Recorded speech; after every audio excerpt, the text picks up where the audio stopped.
رو کیوں رہے ہیں؟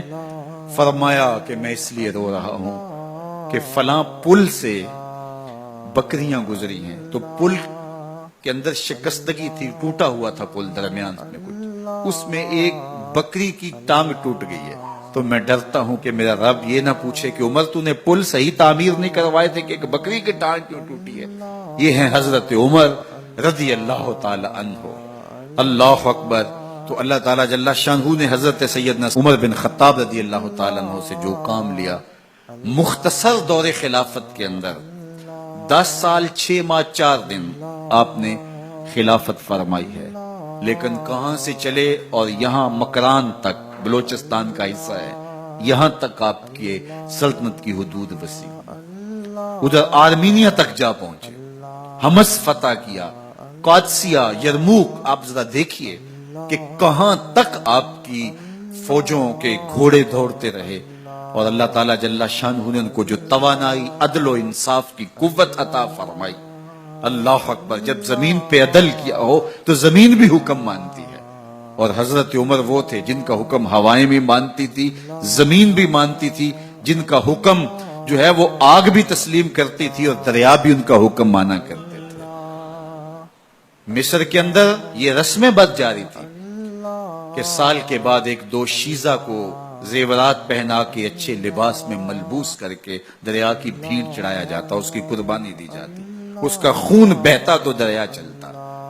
جب مسلمانوں نے مصر فتح کیا تو گورنر نے لکھا کہ اسلام تو اس طرح کی رسوم کی اجازت نہیں دیتا، لیکن خشک سالی ہے، لوگوں کی فصلیں ویران پڑی ہیں، تو حضرت کیا کیا جائے؟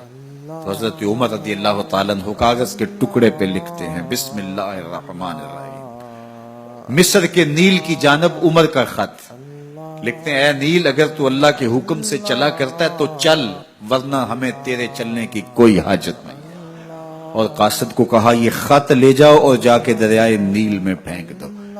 قاصد جا کے خط دریائے نیل میں پھینک دیتا ہے، پانی آتا ہے، ایسا دریائے نیل چلا، 14 صدیاں ہوئی ہیں، آج تک کبھی بند ہی نہیں ہوا۔ دریا حکم مانتے ہیں، آگ نکلتی ہے، لوگ حضرت عمر رضی اللہ تعالی عنہ کے پاس آئے، حضرت لاوا پھوٹا ہے، آگ نکل رہی ہے اور مدینے کی طرف بڑھ رہی ہے، اب کیا کیا جائے؟ فائر بریگیڈ تو زمانے میں تھی نہیں۔ عمر نے اپنی قمیض اتاری، جس قمیض پہ 17 پیوند لگے ہوئے تھے چمڑے کے، کہا یہ قمیض لے جاؤ، جدھر آگ بڑھ رہی ہے آگے ڈھالنا، آگ پیچھے بھاگ جائے گی۔ زلزلہ آتا ہے تو زمین پہ دھرا مارتے ہیں، زمین رک جا، کیا عمر نے تیری چھاتی پہ عدل نہیں کیا ہے؟ تو یہ عمر ہیں رضی اللہ تعالی عنہ کہ جن کے انصاف کی وجہ سے، جن کے عدل کی وجہ سے اللہ تعالیٰ کی رحمات اور اس کی برکات کا نزول ہوتا تھا، اور اللہ تعالیٰ نے مسلمانوں کو وہ آبرو مند حکومت دی۔ کائنات کی تاریخ کے اندر ایسی حکومت آپ نے نہیں دیکھی ہوگی جو حضرت عمر نے حکومت کی ہے۔ اللہ اکبر۔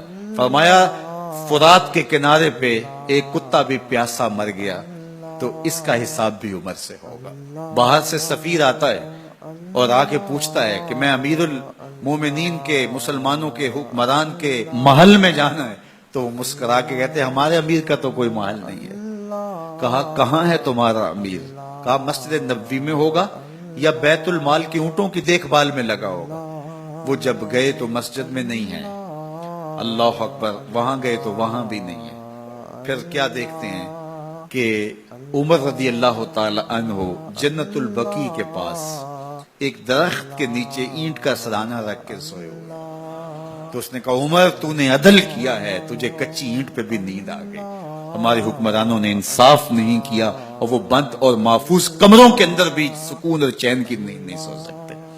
حضرت سیدنا عمر رضی اللہ تعالیٰ عنہ نے اس طرح ان امور سلطنت نبھائے، آپ دن کو لوگوں کی دیکھ بھالی کرتے، لوگوں کی ضروریات سنتے سمجھتے، اور جب رات پڑتی لوگ سو جاتے، عمر مدینے کی گلیوں میں پہرا دیتے۔ کائنات نے کوئی ایسا بھی حکمران دیکھا ہوگا؟ اللہ اکبر۔ وہ مجاہد جو مختلف محاذات پہ گئے ہوئے ہوتے، ان کے گھروں کی دیکھ بھالی کرتے، ان کی ضروریات کا خیال رکھتے، ان کی آبرو کا پہرا دیتے۔